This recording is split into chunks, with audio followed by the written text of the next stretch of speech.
ప్రాక్టికల్గా గౌరవ శాసనసభ్యులు బొండం ఉమామహేశ్వర గారు చెప్పిన దానికంటే వారికంటే ముందే నేను చాలా లోతుగా దీని మీద అధ్యయనం చేశాను అధ్యక్ష. చేసినప్పుడు ఒక షార్టేజ్ ఏముందంటే ఎంప్లాయీ షార్టేజ్ చాలా ఉంది. ఎంప్లాయ్మెంట్ చాలామంది ఒక ఎంప్లాయ్మెంట్ ఇంత కావాలంటే దాంట్లో దాదాపు ఒక 2/3 లేదు అధ్యక్ష. వాళ్ళు ఉన్న డిమాండ్కి పెరుగుతున్న గ్రోత్కి దాని తగ్గ మానిటరింగ్ చేయడానికి లేరు ఒక మనుషులు. అలాగే దీంట్లో అవకతవకలు ఉన్నాయా అంటే గౌరవ శాసనసభ్యులు చెప్పినట్టుగా ఫస్ట్ పని చేయాల్సిన ఎవరు అధ్యక్ష? అర్బన్ బాడీస్ పనిచేయాలి, మున్సిపాలిటీస్ పనిచేయాలి. Everything you cannot completely directly correlate with pollution control board. అలాగే వారిది నేను ఒక ఆయన సరిదిద్దుకోవాలో లేదంటే నాకు తెలియదు, కానీ ఒక మాట అయితే చెప్పదలుచుకున్నాను. ఇది అందుబాటులో ఉండరు, ఇవన్నీ తప్పు. రాగానే మనకి చైర్మన్ గారికి కూడా చెప్పాను, first pollution control board open చేయమని. అదొక వాస్తవం ఏంటంటే పొల్యూషన్ కంట్రోల్ బోర్డు సామాన్య మనిషికి సంబంధం ఓన్లీ ఇండస్ట్రియల్ కనెక్టెడ్ అనుకుంటాను. ఇది ఫస్ట్ టైం కృష్ణయ్య గారు వచ్చాక వారికి తెలియజేసిన హీ హ్యాస్ ఓపెన్ ఇట్. ఎవరైనా సరే ఎనీ ఆఫీస్కి వెళ్ళిపోయి మీరు పొల్యూషన్ కంట్రోల్ బోర్డు ఆఫీస్కి వెళ్తే మీకు అది ఓపెన్గా ఉంటుంది. దానికి నేను బాధ్యత తీసుకున్న తర్వాత మొట్టమొదటి చేసిన అధ్యక్ష. కాకపోతే దీని మీద అవగాహన కల్పించాలి, అసలు వెళ్తే కొంత సమాధానం. ఎందుకంటే first of all there is extensive employment shortage ఉంది, దానికి అదొక మేజర్ సమస్య. అలాగే వారు లేవనెత్తింది ఇంకొకటి రామ్కి సంస్థ మీద. వారికి షోకాస్ నోటీస్ ఇష్యూ చేయడం జరిగింది, యాక్షన్ తీసుకోవడం జరిగింది. అలాగే చాలా వ్యర్థాలు వదిలేస్తున్నారు ఇవన్నీ. అంటే ఒక ప్రాబ్లం ఏముందంటే ఏదైనా సరే స్ట్రిక్ట్ యాక్షన్ తీసుకోవాలి అంటే ఎన్ని ఇండస్ట్రీస్ మూతపడిపోతే మనకు తెలియదు అధ్యక్ష. ఇప్పుడు మీకు ఇందాక నేను ఎందుకు ప్రస్తావించానంటే ఉదాహరణకి ఫ్లెక్సీస్. ఇప్పుడు ఫ్లెక్సీలని వెంటనే మనందరికీ తెలుసు, ఫ్లెక్సీస్ మైక్రో లెవెల్ డిస్ట్రిబ్యూట్ అయిపోయి భూమిలోకి ఇంకిపోతున్నాయి, నీళ్ళలోకి వెళ్ళిపోతున్నాయి, గాల్లో కలిసిపోతున్నాయి, ఆ తిరిగి తల్లి గర్భంలోకి వెళ్ళిపోతుంది, ఇవన్నీ తెలుసు. కానీ ఏదైనా వెంటనే బ్యాన్ చేద్దామంటే it has become an employment source for many people. కొన్ని కుటుంబాలు రోడ్డు మీద పడిపోతాయి. సో దీనికి ఏం చేయాలి? దీనికి చాలా సహజ క్రమంలో తీసుకురావాలి, ఒక మార్పు పట్టుకురావాలి. చాలా సహజ క్రమంలో కొంత అవగాహన కల్పించాలి, వారికి కొంత తెలియజేయాలి. సడన్గా మెషిన్ పెట్టాల్సిన ప్లాస్టిక్ పెట్టే చోట బయోడిగ్రేడబుల్ మెటీరియల్ పెట్టాలంటే దానికి ఆ పర్టికులర్ ప్రింటింగ్ మెషిన్ ఎంతవరకు యాక్సెప్ట్ చేస్తే కలర్స్ అంత సాచురేషన్ ఉంటుందా లేదా, ఇవన్నీ కూడా ఆలోచించాలి అధ్యక్ష. నా ఉద్దేశం ఏంటంటే ఒక ప్లాస్టిక్ చిన్నపాటి ఫ్లెక్సీకే మనం ఇంత ఆలోచిస్తున్నప్పుడు can you imagine the magnanimity to apply the real true pollution norms to every industry. ప్రపంచం మొత్తం మీద ఇది ఒక భారతదేశం లేదు, ప్రపంచం మొత్తం మీద I'm very deep committed environmentalist అధ్యక్ష. నేను రియల్ లైఫ్లో వాడటానికి మనం ఆలోచిస్తాను. కానీ ప్రాక్టికల్గా మనం చూసేటప్పటికి ఇప్పుడు ఏ పరిశ్రమ అయినా సరే పొల్యూషన్ లేకుండా ఏ పరిశ్రమ లేదు, ఒకటి లేదు. కాకపోతే ఏమవుతుంది, అప్లై చేయాలి ఒక రూల్. అంటే ఇది గౌరవ ముఖ్యమంత్రి గారు కూడా మీకు రెగ్యులేటరీ బాడీగా ఉండాలి తప్ప మీరు ఎన్ఫోర్స్మెంట్ బాడీగా నిజంగా పొల్యూషన్ కంట్రోల్ బోర్డు ఉంటే అది ఏ రకమైన ఒక అస్తిత్వానికి దారి ఒక స్థిమితం లేకుండా ఎలా వెళ్ళిపోతుందని ఒక భయం ఉంది అందరికీ, ఇంక్లూడింగ్ గౌరవ ముఖ్యమంత్రి గారికి కూడా ఉంది. ఇది వారి దృష్టికి నేను ప్రత్యేకంగా తెలియజేశాను. సో అది ఒక నామ్లో అదొక పరిగణలోకి తీసుకున్నాం అధ్యక్ష. అలాగే వీఆర్ వెరీ కమిటెడ్ ఫర్ ఇది ఒక ఆంధ్రప్రదేశ్ రాష్ట్రానికే కాదు, ఎంటైర్ మన భారతదేశానికి సంబంధించి కానీ ప్రపంచానికి సంబంధించి మన అందరి బాధ్యత ఇది మనందరి బాధ్యత. అలాగే పారిశ్రామికవేత్తల బాధ్యత కూడా ఉంది. కొన్నిసార్లు నదుల్లో కాలుష్యాలు వదిలేస్తానంటారు, జరుగుతూ ఉన్నాయి కొన్ని చోట్ల. ఉదాహరణకి మనకి డెల్టా పేపర్ మిల్సే ఉంది, మనకి భీమవరం డెల్టా పేపర్ మిల్స్ మొత్తం అసలు కూర్చోబెట్టి ఒక బలమైన పంట కాలం నాశనం అయిపోయినాయి. అది మీ దృష్టిలో ఉంటుంది, మీకు తెలుసు. కానీ ఇప్పుడు దాన్ని తీసేద్దామంటే ఇప్పుడు దీన్ని ఎలా శిక్షిస్తారు దీన్ని చెప్పండి. దీనికి కొంత ఒక విస్తృతం నేను ఎందుకు ఒక వేగ్గా అడగలేదు అధ్యక్ష. నేను ఎందుకు ఒక రోజు ప్రత్యేకించి దీని మీద మీరు చర్చ పెట్టాలి ఎందుకన్నానంటే ఇలాంటి గౌరవ సభ్యులు లేవనెత్తింది దాన్ని ఖచ్చితంగా పరిశీలించాల్సిన అంశం. కానీ మీరు intention should be Nobel and pure. మీరు ఇంటెన్షన్ డోంట్ టార్గెట్ ఓన్లీ ఈ అయోధ్య రామ్కి. ఏముందంటే ఒక పరిశ్రమ చేస్తే మళ్ళీ గత ప్రభుత్వంలో అయిపోతాం. ముఖ్యమంత్రి గారి ఇంటెన్షన్ కూడా అది కాదు. ఇప్పుడు ఈ వేరే పార్టీల నుంచి రూలింగ్ పార్టీలోకి వచ్చారు, వీళ్ళందరినీ తీసుకున్నప్పుడు కంటిన్యూస్ వాళ్ళ సైడ్ తీసుకున్నారో మనకు తెలియదు. కానీ వాళ్ళు గతంలో పనిచేశారు కదా ఆ ఇంటెన్షన్తో చేస్తే మటుకు అది ఈ ప్రభుత్వానికి అది రైట్ కాదు. అది we are committed for it. At the same time we are here to make sure certain positive changes has to take place. But how do we take it forward? ఇది ఒక విస్తృత స్థాయి చర్చ జరిగితే తప్ప, గౌరవ ముఖ్యమంత్రి గారు కూడా దీని మీద నిర్ణయం తీసుకోవాలంటే గౌరవ సభ్యులందరూ కూడా దీంట్లో పాల్గొని ఈ నిర్ణయం తీసుకుంటే, ఈ పాలసీ చేంజ్ చేస్తే, ఇంప్లిమెంట్ చేస్తే, ఒక పాలసీని ఇంప్లిమెంట్ చేయాలో ఏమేమి ఉంటాయి కళ్ళ ముందు. మనకి ఈ రోజుకి వివేకానంద గారి కేసులో మర్డర్ జరిగిందని తెలుసు, మనం ఇంకా చేయలేకపోతున్నాం దాన్ని. ఇవన్నీ అందుకని దీన్ని అంటే నా ఉద్దేశంలో అప్పీల్ టు యూ, గౌరవ శాసనసభ్యుల్ని నేను ఒకటే కోరేది ఏంటంటే బొండమ్మ గారిని, ఖచ్చితంగా it will be taken, it will be considered, and this is my commitment to you all. ఈ సభకి మీ ద్వారా నేను కమిట్మెంట్ ఇస్తున్నాను. పర్యావరణాన్ని చాలా చాలా ప్రథమ బాధ్యతగా మేము తీసుకున్నాం అధ్యక్ష.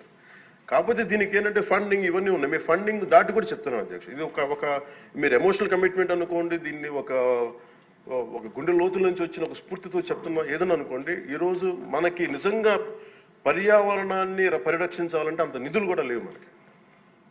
ప్రజలు తినేసి అక్కడ వేసేస్తున్నారు ప్లాస్టిక్. దీనికి చంద్రబాబు గారిని మేము వెళ్ళి కూర్చోబెట్టి రోజు తీయలేం అధ్యక్ష. దీనికి దేర్ ఆర్ ఎనఫ్ ఎంప్లాయ్మెంట్. దాని అంత చాలామంది ఎంప్లాయీస్ ఉన్నారు, ప్రజల్లో ఇది రావాలి. సో దానికి తగ్గట్టుగా ఏం చేయాలనేది ఈ సభ కొంచెం సీరియస్గా తీసుకొని దీని ఒక అవగాహన అందరికి కల్పించుకొని మనందరికీ ఒక బలమైన బాధ్యతగా తీసుకుంటే దాన్ని ఇది మనం ప్రజల్లోకి 5 కోట్ల మంది ప్రజల్లోకి తీసుకెళ్ళచ్చు అధ్యక్ష. అది మీ ద్వారా కోరుకుంటున్నాం. బట్ నేను మీకు మాట ఇస్తున్నాను అధ్యక్ష, మేము ఇప్పుడు ఈరోజు రామ్కి ఒక్కదాని గురించి చెప్పారు, మాకు 100 ఉన్నాయి అధ్యక్ష. ఇలాంటి నేను ఒక 25-50 చెప్పగలను as on today. But the purpose will be defeated. భయపెట్టడం పారిశ్రామికవేత్తల్ని, లేదంటే వాళ్ళని కూర్చోబెట్టి వాళ్ళని మన ఏమేమి జరుగుతున్నాయి వాళ్ళకి తెలియజెప్పి వాళ్ళ ద్వారా చేయించడం. ఇప్పుడు ఇదే నాకు డెల్టా పేపర్ మిల్స్ మనకి మొన్న కూడా ఉన్నాయి. ఆక్వా ఈరోజు 25,000 ఇన్ని వేల కోట్ల ఆదాయం ఆక్వా ఇస్తుంది. అది ఎంత పొల్యూషన్ క్రియేట్ చేస్తుంది మాట్లాడాలంటే. కానీ ఇండివిజువలైజ్ చేయలేదు కదా, it should be total policy. అందుకని దీన్ని దృష్టిలో పెట్టుకొని మీరు దీన్ని ఈ ఒక్క ప్రశ్నతో ఈ ఒక్క పోటుతో కాకుండా విస్తృత స్థాయిలో మీరు ఒక రోజు దీని మీద చర్చించి, pollution is the future of our life. Pollution జరిగితే మనం ఎంత డబ్బులున్నా ఎంతున్నా ఆనందంగా బతకలేని పరిస్థితులు, మాస్కులు పెట్టుకోవాల్సిన పరిస్థితులు వస్తాయి భవిష్యత్తులో. అలాగే ఉన్నాయి యాజ్ ఆన్ టుడే. మీరు దీని మీద ఒక నోట్ చేయండి అధ్యక్ష. ఒక విస్తృత స్థాయి ఒక అసెంబ్లీ ఒక సభ జరగాలి దీని మీద. ఆ రోజు వచ్చేలోపు మేము ఏమేం చేసాం, ఈ రోజు గౌరవ శాసనసభ్యులు లేవనెత్తిన అంశాలన్నిటికీ నేనే ప్రత్యక్షంగా వెళ్ళి ప్రతిదీ నేను పరిశీలించి నేను దాని మీద సరైన మీకు ఒక నివేదిక అందజేస్తాను. నేను మీకు హామీ ఇస్తున్నాను.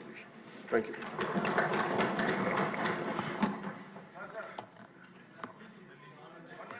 ఇంకొద్దు, దీని మీద ఇంకొద్దు.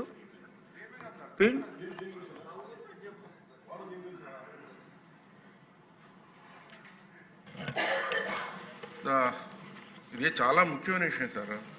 ఇది ఎప్పుడు ఉండే విషయం మాట్లాడుతున్నా కానీ అరికట్లేకపోతున్నాం. గౌరవ మంత్రి గారు చెప్పిన విషయంలో ఇండస్ట్రీలు ఎప్పుడు అలా ఉంటూనే ఉంటాయి. ప్రతి ఇండస్ట్రీలో పొల్యూషన్ అనేది వస్తూనే ఉంటుంది, అరికట్లేకపోతున్నాం అనేది ఆలోచన మనకి ఎప్పుడు ఉన్నది. అది కానీ ఈ ప్రభుత్వం చాలా ప్రతిష్టాత్మకంగా పనిచేస్తుంది. ఈ రోజున చాలా విషయాలు కంట్రోల్ చేసుకొస్తుంది. ఇదే కూడా కంట్రోల్ చేయగలదన్న నమ్మకం నాలో ఉంది సార్ ఈరోజు.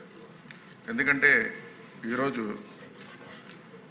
ఈ పొల్యూషన్ కంట్రోల్ చేయడం కోసం వేస్ట్ వాటర్ అంతా కూడా సముద్రం వదిలేయడమో లేకపోతే పక్కన వదిలేయడమో ఇవన్నీ జరుగుతున్నాయి. కానీ ఆ వాటర్ని క్లియర్ చేసి వదలడానికి ఖర్చు ఎక్కువ అవుతుంది. అంటే నీ ఇండస్ట్రియలిస్టులు ఏమంటారంటే ఆ ఖర్చు అవుతుందని మీరు వేస్ట్ వాటర్ అంతా కూడా సముద్ర వదలలో వేస్ట్ వాటర్ అక్కడ వదిలేయడం జరుగుతుంది. కాబట్టి మీకు ఆదాయంలో కొంచెం ఖర్చు తగ్గుతుంది, ఆదాయం తగ్గుతుంది. క్లియర్ చేసి వదిలితే అది వితౌట్ పొల్యూషన్ వాటర్ అవుతుంది. అది ఆల్రెడీ ఉన్నా సరే చేయట్లేదు వాళ్ళు. అంటే ప్రభుత్వం గట్టిగా తీసుకుంటే జరుగుతుందని నమ్మకం నాలో ఉంది. ఒకసారి సింగపూర్లో ఒక న్యూస్లో చూశాను సార్, పేపర్లో చూశాను. సింగపూర్లో వేస్ట్ వాటర్ అంతా కూడా ఒక చోటకి తీసుకెళ్ళి అది క్లియర్ చేసి డ్రింకింగ్ వాటర్ కింద తాగుతున్నారండి వాళ్ళు.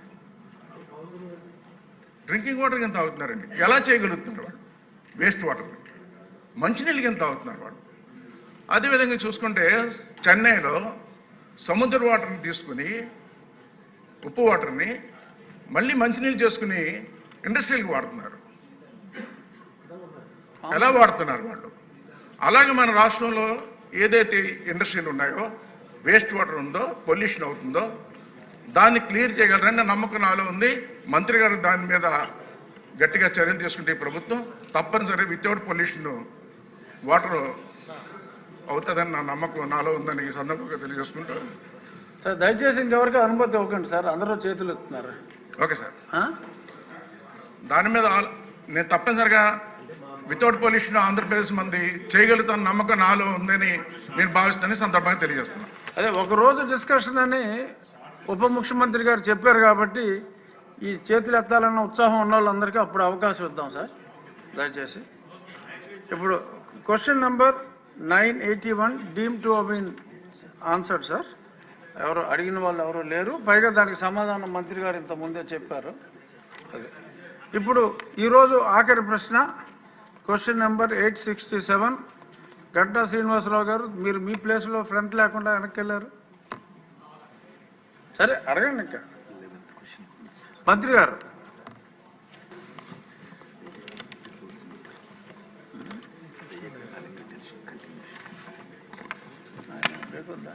అధ్యక్ష, మొదటి ప్రశ్నకి ఉమెన్కి మినిమం వేజెస్ పే చేస్తున్నారు, అదేమన్నా ప్రాబ్లం ఉంటే అక్కడ deputy commissioner of labour department వాళ్ళు హ్యాండిల్ చేస్తారు. రెండో ప్రశ్న పాసిబిలిటీ లేదు, అది ఇప్పటికైతే ఆ ప్లాన్ ఉమెన్ SCZ అనేది స్పెసిఫిక్గా అయితే ప్లాన్ లేదు కాబట్టి. మూడో ప్రశ్న అది పాసిబిలిటీ రాదనమాట. సెకండ్ క్వశ్చన్కి లింక్డ్ థర్డ్ క్వశ్చన్ అది అధ్యక్ష. Thank you.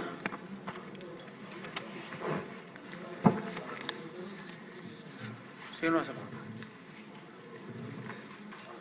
అధ్యక్ష ధన్యవాదాలు. గౌరవ మంత్రి గారు సమాధానంలో ప్రధానంగా గ్రామీణ మహిళలు తమకు అనుకూలమైన విధంగా అని చెప్పారు అధ్యక్ష. అక్కడ అది అనుకూలమైన విధంగా కాదు, అది వాళ్ళ కంపల్షన్తో వెళ్తున్నారు తప్ప వాళ్ళు చాలా బాధతో ఇబ్బందులతో వెళ్తూ ఉన్నారు. గ్రామీణ ప్రాంతంలో ఉదయం 6 గంటలకు లేచి వాళ్ళు రెడీ అయ్యి తర్వాత అలాగే ఇంట్లో వంట కార్యక్రమాలు చేసుకున్న తర్వాత బస్ కోసం వెయిట్ చేసి బస్సులో వెళ్తే మళ్ళీ రాత్రి 8:30 వస్తారు అధ్యక్ష. వాళ్ళకి వచ్చేది కూడా ఈ మినిమం వేజెస్ కూడా ఉన్నాయని చెప్పారు, అవి కూడా ఉండట్లేదు. యాక్చువల్గా 10,000 12,000 ఇస్తూ ఉన్నారు.